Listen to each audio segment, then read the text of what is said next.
So what's up, welcome everybody. We're currently live streaming now. We're going to be working towards our first ever YouTube series of the channel.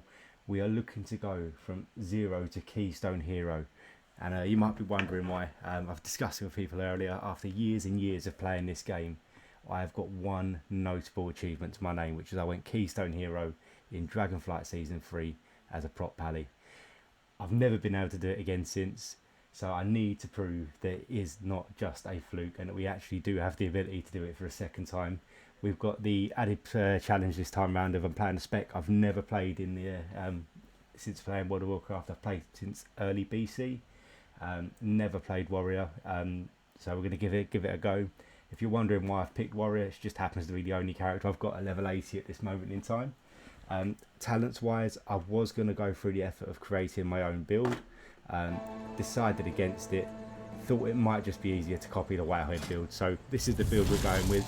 Made one change. In the Whalehead build they suggest going with Intervene. I've gone with Shockwave. I just like the idea of having an extra AoE stun. Again, let me know in the comments if you think that's a bad idea, but again, this is my first time playing the class and the idea of an AoE stun that I can throw out helps a lot. Regards to gear wise, played at the start of the War Within. I started doing delves, we started doing some heroics. We've upgraded through the quest, the crest system. Haven't taken him into Mythic Plus as of yet, but we're working at a level of 593. That is higher than what we need to start at the low level Mythics of M2, and probably even M3. So we're probably in position to push to M4 straight away. But I do not know any of these dungeons. Even the older dungeons I haven't played. I took a break between Mythic, between Missive and Pandaria, and didn't come back until Battle for Azeroth. I know there's some Shadowlands dungeons in there, but I didn't do a lot of Mythic Plus through Shadowlands. Ideally, we're looking for item level first, then we'll look to go for haste, either critical strike or mastery, critical strike or versatility, and then onto mastery as the last that we're looking for. We do have a two-piece set that we've upgraded through the system as well, which will help us going forward. So yeah, I mean, I don't know any of these dungeons. We're going to see how we get on with them. We're going to start some heroics, push into M0s, and then we'll start trying to get through. As I said, we've got about a month. I think it's mid-February. We've got to get this challenge done to get to 2,500 rating. We're going to stream the whole process on Twitch, every single dungeon. All the highs, the very, very many lows we are bound to have. So yeah, please drop us a follow, stick the notifications on so you know when I go live. And yeah, let's see how we get on. Thank you. Who are those intruders? So here we were, +2 Dawnbreaker, full of confidence after recently completing an M0 run with very few difficulties. It's the first time I've run this dungeon as a Mythic dungeon in full stop, so it was going to be interesting to see how it developed. We started off heroically, leaping straight into the first pack as it spawned. Started rotating defensive as quickly as we could, trying to build and hold aggro throughout the fight. We ended up dispatching the first pack with relative ease.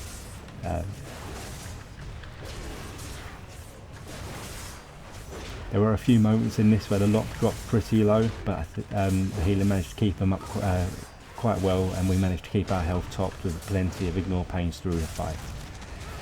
After this we started head on to the ships, as we needed to clear the 3 ships in order to allow the first boss to spawn.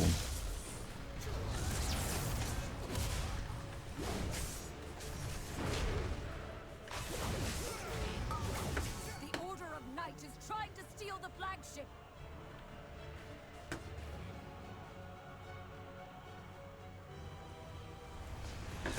We engaged the first boss, and this is when the problems started.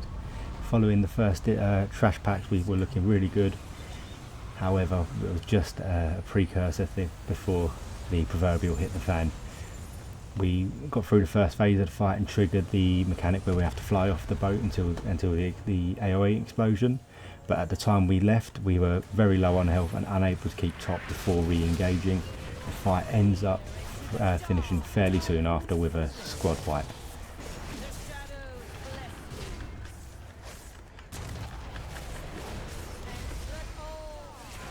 On the second engagement we get to the 50% phase a second time, this time in a much better position. Everyone pretty much topped, apart from the lock that was pretty low, but healer's mana was good. We were in a strong position with the with full health, decent rage, and we get back to re-engaging.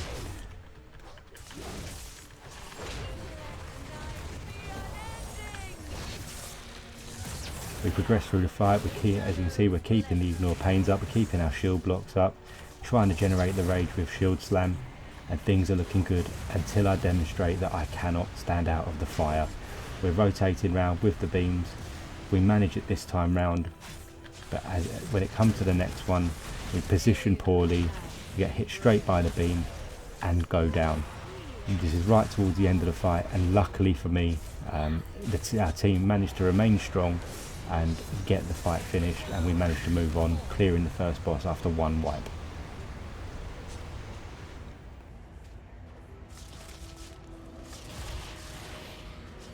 The shadows bless you.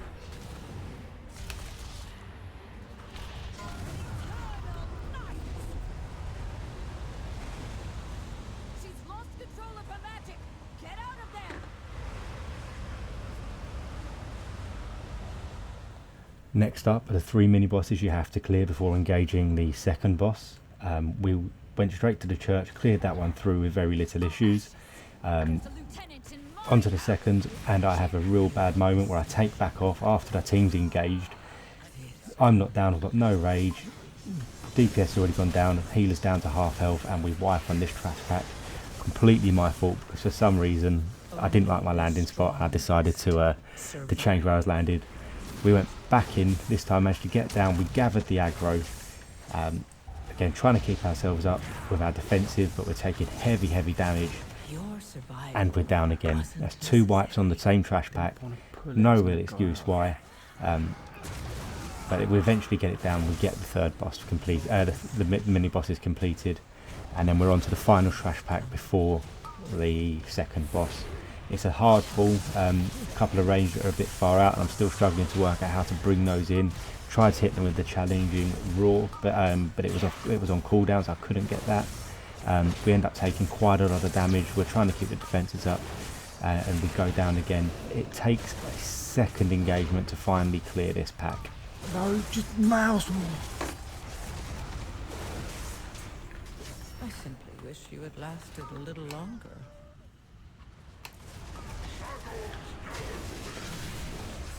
Following, when we finally cleared that pack, we then engaged the boss. We dragged them back under the bridge. We wanted to give as much room as possible for the orb. If the orb does less damage the further it channels, and if it does anything, it does explode, giving out group-wide AoE damage. Again, we do wipe on this boss. Thankfully, not my fault this time round. The hunter takes the orb out to the right-hand side. It cannons off the underpass of the bridge and then wipes the 2 DPS and the healer. Leaving it a pretty tough fight to go from there. Boss was at half health, so there's no way we're going to be able to solo it down without the healer. We do re-engage the second time round. We take up the positioning under the bridge again.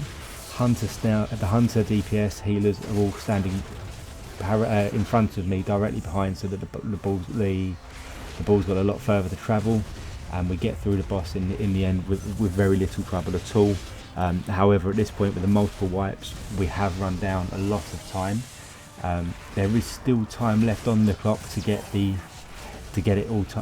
time to run completed, but it was looking ropey at this stage.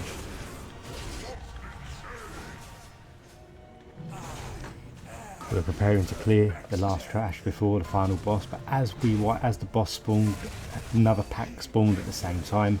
We struggled to gather the aggro in time. The boss had done pretty much party-wide damage that was unsavable at the time, and we ended up wiping again, first boss in very quickly. We regroup quickly because there is still time on the clock, although not a lot of it, probably just outside the realms of possibility of getting it done, but we re-engage. We're cautious to try and keep our position on the right-hand side, the right side of the AoE mechanic, which we do mess up as I say it. However, we did have good defences up, so we were able to eat that damage, and we do get away with it. We're just trying to pump as much damage in, keep aggro while the DPS use the barrels to bring him down to as low as health as possible, so we can then get phase 2 started. Again, DPSs were going quite low here. It's a tough party because there's quite a lot going on for the healer to handle. Lots of AoEs. You've got the mechanic where it comes across the top of the boat as well. But the healer does keep us all up, and we managed to force phase 2 in a pretty good position. Everyone pretty much topped. It's just about here now, making sure we collect the orbs on the way down so we don't get one shot as we're flying in to begin the second phase.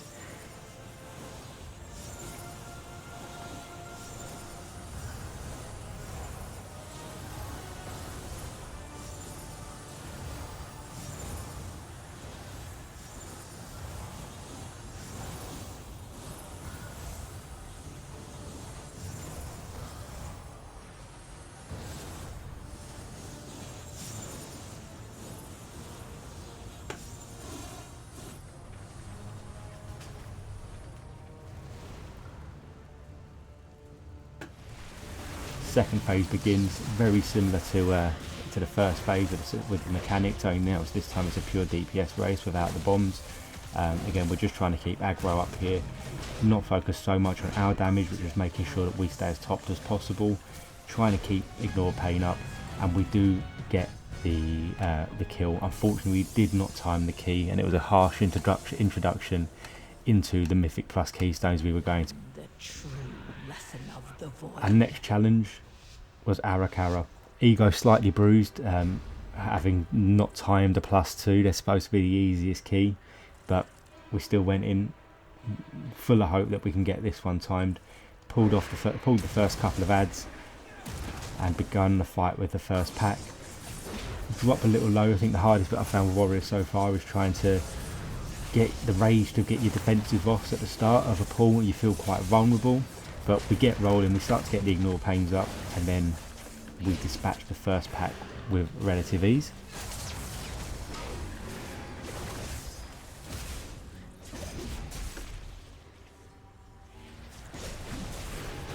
Before the first boss spawns, there are 3 mini bosses to contend with. They've all got slightly different mechanics, but they all have this frontal cone attack that they produce that you have to dodge.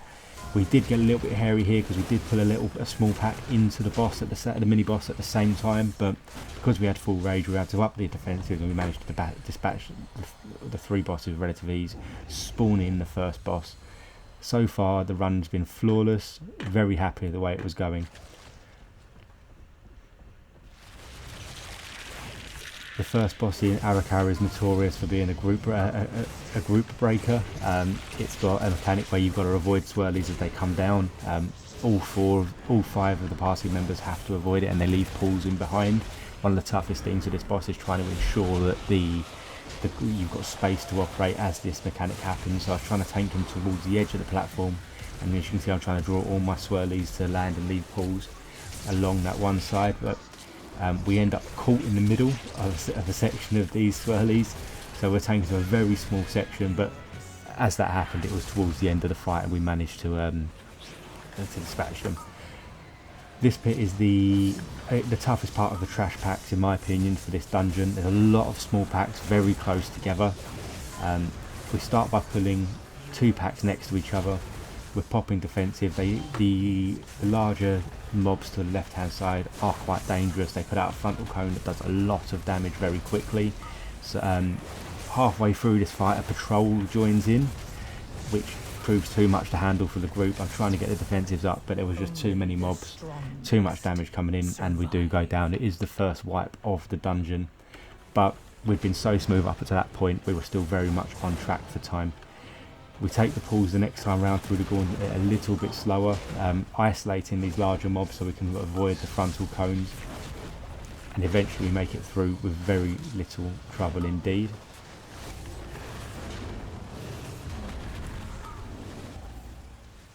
When fighting the second boss, it all went very smoothly. We're just trying to keep the frontal away from the group. When it comes to this phase here, where you've got the small swirly to operate in, we're trying to tank very tight to one side, and to make sure that the DPS have space to dodge.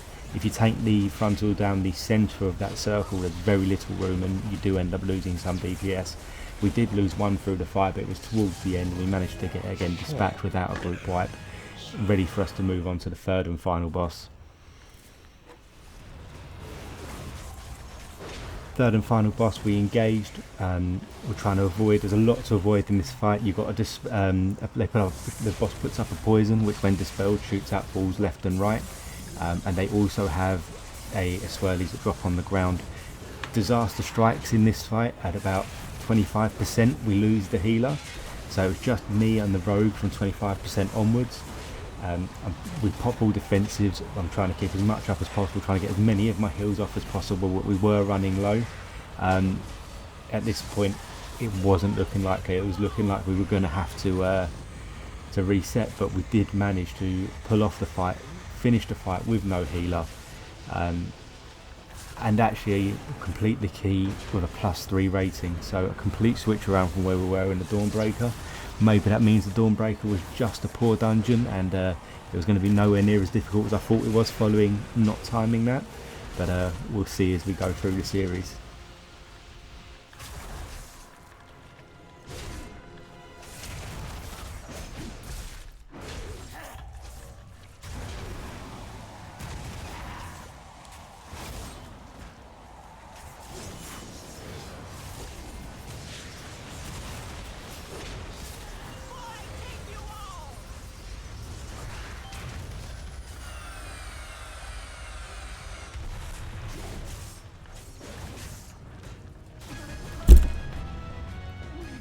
Let's go!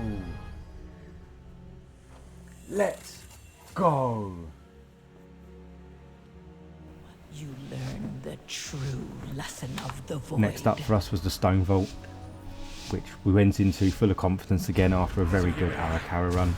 We engaged the first packs. Again, start to drop quite low off the bat where we were struggling to build rage. We get caught slightly to the left of a frontal, which means we do get a stun and really start to drop. There's a quick reminder that although Ara-Kara went well, these are still tough dungeons. They are the equivalent to +12 from back in Dragonflight, and we do have to keep our wits about us. But all in all, the first packs go well. We do dispatch them with no deaths, ready to move on to the first boss.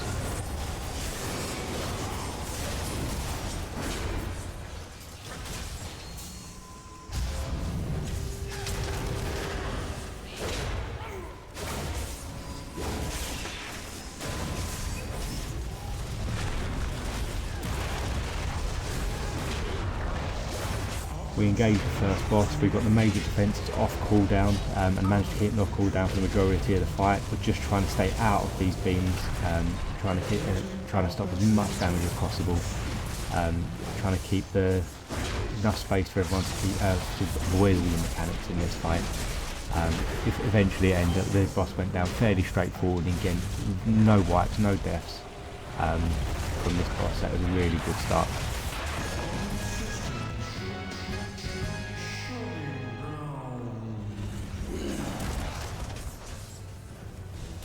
Onto the second boss, and we were trying to keep him facing away from the group just in case there was a frontal that came out. I'd gone into this dungeon slightly blind. I hadn't run it before, so I was just trying to avoid. I hadn't even had time to look up the tactics. I was just trying to avoid everything, but again we dispatched with relative ease. Fourth boss was slightly trickier because again you can see the mechanic where the patch is on the ground. Trying to overlap the circles as much as we possibly can with the group to maximise the space we're operating in. Heroic leaps away out of the bit where we got caught behind all of the pools, the puddles in the ground.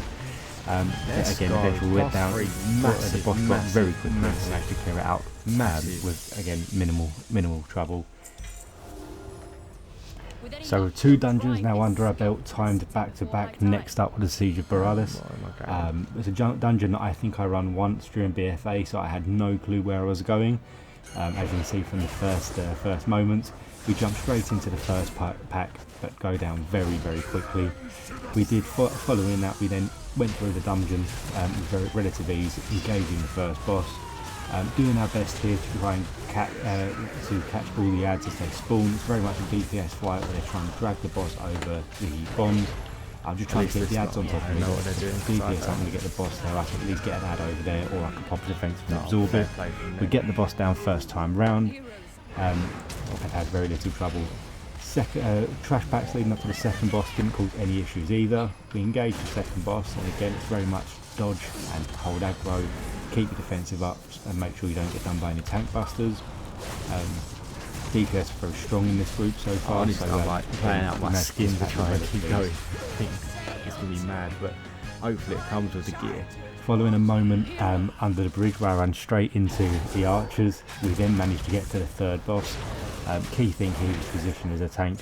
Because he drops the frontal cone, we need to try and keep that away from the group, so we're tanking the boss to the back to the group and just being aware of the tidal waves as they come in, as we use the...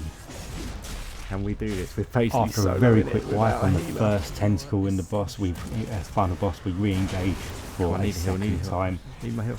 Yes. At this point, unfortunately, we had run out of time, but again, it was important to get the dungeon finished. You still do get the rating. We get to the last tentacle to free the last NPC to get the cannon fired off. But unfortunately, everyone in the group goes down. I managed to get the tentacle down, but I'd run out of any sort of healing, and heartbreakingly, we go down, and unfortunately we lose a DPS in that boss, in that fight. I'm unable to complete the dungeon. So following that, we've had a run of Miss of Tyrannosaurus that also went really badly, couldn't get it finished. I was starting to wonder whether or not this challenge was actually going to happen. We took a moment, we downloaded some weak auras, we've done some more research on how to play the warrior. We've changed the UI to give ourselves more visibility, and we're headed straight back into Siege of Boralus to prove a point. Again, this was a +2. First packs went down really quickly. Second boss down, no problem. This time round we move on from the first boss. I don't get caught out by the archers under the bridge, and we avoid a death there as well. Second boss is engaged. Plenty of DPS going down. Again, just a little bit very little problem. Moving really quickly on, looking like we are going to time this.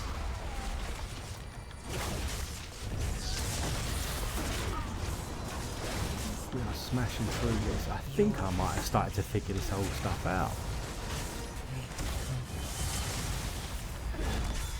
Again, the whole time I'm trying to aim for the orbs as part of the affix for that week, to try and give the haste buff to the group.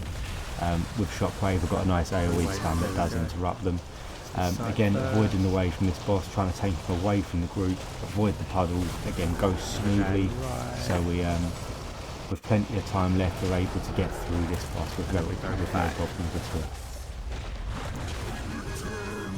We then head on to the last boss, where we fell at the final hurdle the last time round.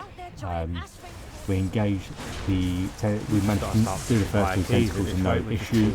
We take out the final demolishing tentacle on the boat. Group's still up, fully topped. It's just now to dispatch this last tentacle, so we can get the cannon fired off. With all 4 DPS up, this was very little trouble in the end. Healer up, and then we managed to get the guy freed. The cannon goes off, finishes the encounter. And we finished the Siege of Boralus on a +2 time limit in the end, which is a fantastic result because it was looking really like it weren't going to be a challenge we could finish. Let's go. So there we are, guys. At the end of week 1, we finish item level 597. Ended up at around. We end up with a 1200 rating. We cleared. Best clear was a 3 Grim Patrol. We didn't manage to get over to the necrotic wake like this time round, but and we did have an untimed Dawnbreaker. It was a rough start to the series. We did realise exactly how tough it could be, but I think we started to get to the hang of it towards the end. We're going to be looking to now head into kind of +4s, +5s, really start to chase down that 1500 rating is the next goal. At the end of the last video, we went to the crafting crafting orders because we were lacking a shield. As you can see, the shield we're using is 580, so we're going to see if I believe that should now have come in. Here we go. Yeah, so we got the shields in. So again, that's a nice boost. But yeah, on to next week, and we'll see if we can start to push that rating a lot higher.